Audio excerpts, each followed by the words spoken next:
Talk.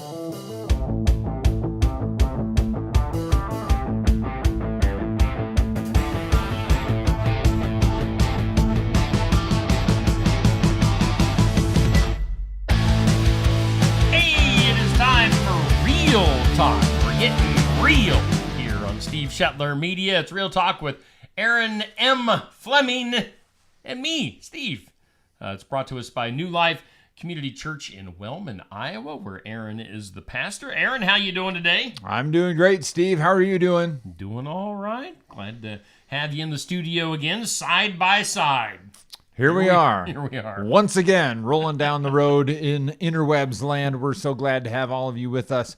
What would be even better, though, better than having you with us live on Facebook, is if we could see you live on Sunday morning at New Life Community Church in Wellman, Iowa. There you go. And the Parkside Activity Center. And we usually have a pretty good time. So if you live in the Wellman area and you're looking for a church, come on by and hang out with us for a while. Definitely. And if you live further away, find a cool church near you. But Steve, I've got a question for you. All right. Are we inflammatory enough? Do we cause people to get angry? That's what I'm asking. I don't think so, you jerk. Should we call people names? Or should we make fun of people? In media, that seems to be a shortcut to success, doesn't it? Say some crazy things, make everybody angry, pile up the listeners and the viewers and the likes and the angry face responses. And I thought maybe we would be more successful if we would say more inflammatory, hurtful things. You know, what did they call that back in the day? Shock jocks. Shock jocks. Hey, Howard Stern and the like. Rush Limbaugh, of course, carved out a niche for himself in media by kind of being outrageous or at least a little on the edge. And so we have not followed in those footsteps. I think that we are the worst shock jocks in the world. Non-shock jocks. We are quintessential Iowans, I think. Iowa nice. Iowa nice. We're very, very nice people. Dang it. Well, what are we going to do then? Well, I thought I had a bold statement that I could lead off with this morning. All right. Ready? I think we're too materialistic. Shock. That's all I've got. Yeah, I agree. And let me explain that. I think a lot of times we think of materialism in terms of just like shopping too much. Okay. Oh, he's so materialistic. All he talks about it is his boat and his pickup truck and his four-wheeler and his, I don't know. As if there was something wrong with having a boat and a pickup and a four-wheeler. I mean, if you can afford it. If you can afford it. Yeah, cool. Those are all scary things to me. Like, I'm okay riding around in a boat, but four-wheelers go too fast for me. But let's say clothes and makeup and, I don't know, whatever. Yeah. Long eyelashes. Let's go shopping Angel for some Reese. of those fake eyelashes and some press-on nails. Wouldn't that be fun? Folks, you're in for a treat next week when Steve and I come back. Things are going to get weird. We're going to change this show to Weird Talk with Aaron and Steve. No, by materialistic, I actually mean more in the philosophical sense, Okay. as if I'm some sort of philosopher. But materialism in the philosophical sense is not about just shopping too much or eating too much or putting too much emphasis on what kind of car you drive. Materialism is just kind of a position, a belief, a default setting about the way the world is and how life works. And materialism is just, and somebody correct me in the comments because we need some comments to stir up some controversy. Yes. Correct me in the comments, but materialism is just the belief that there is nothing in the universe other than material, like physical. You can touch it or look at it in a microscope or a telescope, and that's all there is. So you're saying that, like, after we die, we just become dust again, and that's it. We just become dust again, and our thoughts and our feelings are nothing more than the product of some electrical flashes in the neurons in our brain. And when you get down to brass tacks, there's actually no meaning, and certainly no God, and definitely no devils or angels, and no afterlife. Yeah, that's I think that's a fair description of materialism. Okay. And I think we're too much that way. Yeah. No, that was a showstopper. All right, now let's tell a joke. So how do we get past that? How what are your thoughts? What are your thoughts as far as I'm assuming you think we're more than just dust? Yeah, well, I'm a pastor because I believe in God, and because I want to help other people know God. So on one level, I'm not a materialist, but I'm pretty sure that even for Christians and even for pastors, it's pretty easy to live most of my day as a materialist. Maybe wake up in the morning, read the Bible while I drink coffee, pray while I'm driving in the car. So some acknowledgement that God is there. But when it comes down to problems and difficulties, it's pretty easy, even for those of us who are Christians, it's pretty easy for us to think that our solutions are only going to come from what we can think of or imagine or accomplish in the material world. Okay. And so materialism is I would sort of say, like, as a fish swims in water, our experiences in life swim in a world of materialism.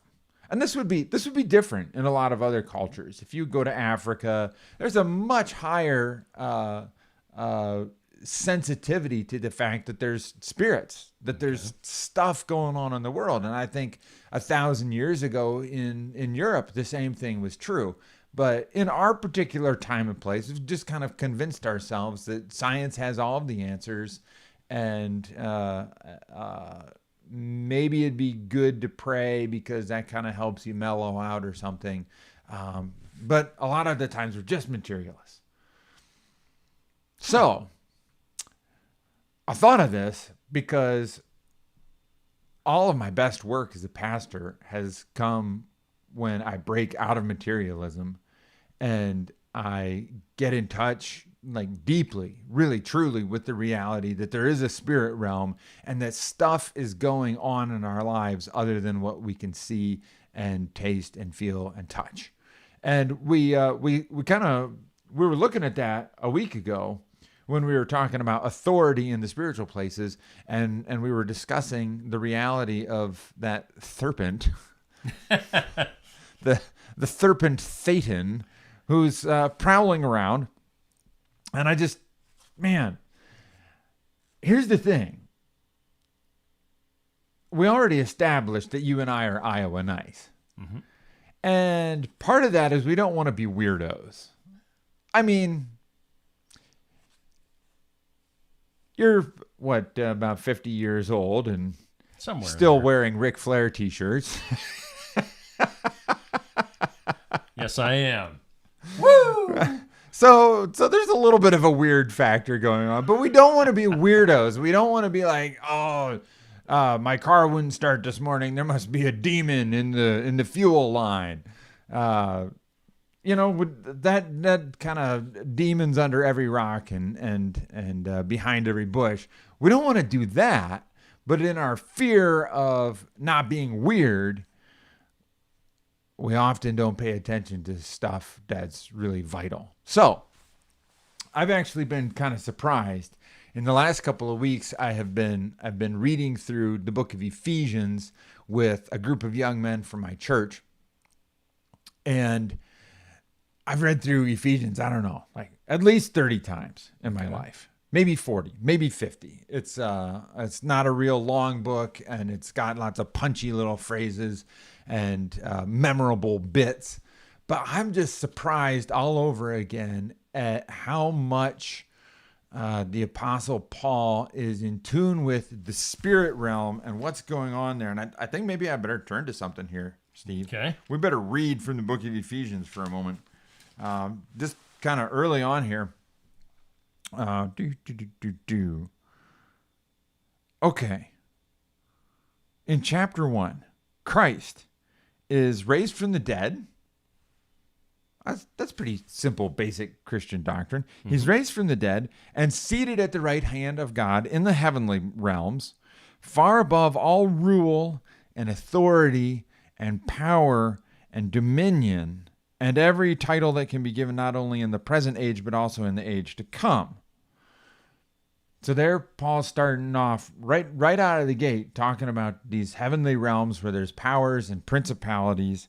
And then he goes on in chapter 2 and he says, as for you, you were dead in your transgressions and sins in which you used to live when you followed the ways of this world and the ruler of the kingdom of the air. What is the kingdom of the air? Kind of spooky. Kind of weird, kind of far out there. But here it is. Here it is. The ruler of the kingdom of the air.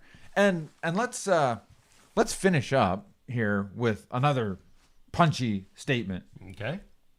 Our problem, spiritually speaking, is not that we weren't quite good enough. It's not that we weren't, like on our A game morally every day, and that's why we needed God. We needed God because we were dead. We were dead in our sin. And subjects to this king of the ruler of the air. And that needed to change. So, I think that's about as real as it gets. Yeah. Talking about this stuff, it seems to have been coming up a lot lately in different messages and things that I've been listening and hearing. But it always kind of reminds me, to put it more, we're real talk, to put it more into a perspective that maybe your average Netflix viewer can put something to is Stranger Things. Ooh. The series Stranger Things, where you have the upside down, like the spirit world, and then like the physical world that you live in. So there are the spirit world and the physical world. So that's kind of where my mind goes to as far when we start talking about this stuff. Now thanks for bringing that up. I tapped out of Stranger Things after a couple of episodes of season 3. Okay. When it seemed like it was mostly just, young adolescents kissing and being in love, and I was like, I went through that once already. I'm not interested in 13-year-olds making out. That's good. I'm proud to say. But the first 2 seasons were pretty phenomenal. Yeah. And I think that part of what they point to is that even though we live in this materialistic society, there's a huge hit on Netflix. There is something, even in us modern Americans, that longs to tap into the reality that there is an upside down. Mm-hmm. And why do we watch TV shows like that? We watch it because we wish that we could be part of it. Guess what? Surprise. You are part of it. Yeah. So let's get together again next week, Steve, and talk about this reality that you are part of it. And the upside down is going on whether you know it or not and whether you like it or not. And that's real. That's inflammatory. There we go. All right, we succeeded. Click the angry emojis and help us get this show to a 3 billion views. Yeah. Yeah. We're a failure if we don't get to 3 billion. All right, everybody. We'll see you again soon. That is Real Talk with Aaron and Steve, brought to us by New Life Community Church in Wellman. We'll see you next week.